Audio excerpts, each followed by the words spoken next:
ایک دن ایک چھوٹے سے گاؤں میں ایک غریب لڑکا رہتا تھا جس کا نام علی تھا۔ علی کا دل بڑا خوشی سے بھرا ہوا تھا، مگر اس کے گاؤں میں رہنے والے لوگوں کو ہمیشہ اس کی غریبی اور تنہائی کا احساس دل میں آتا تھا۔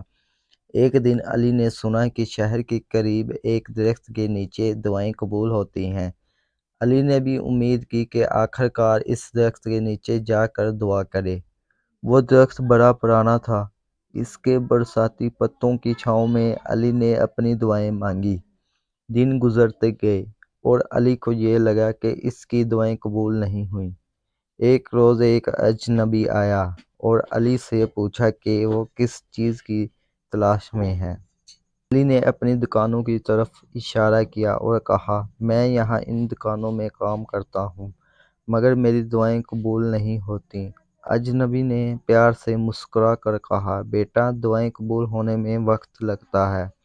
تمہاری محنت اور صبر قبولیت کی راہ میں مدد فراہم کرتی ہے۔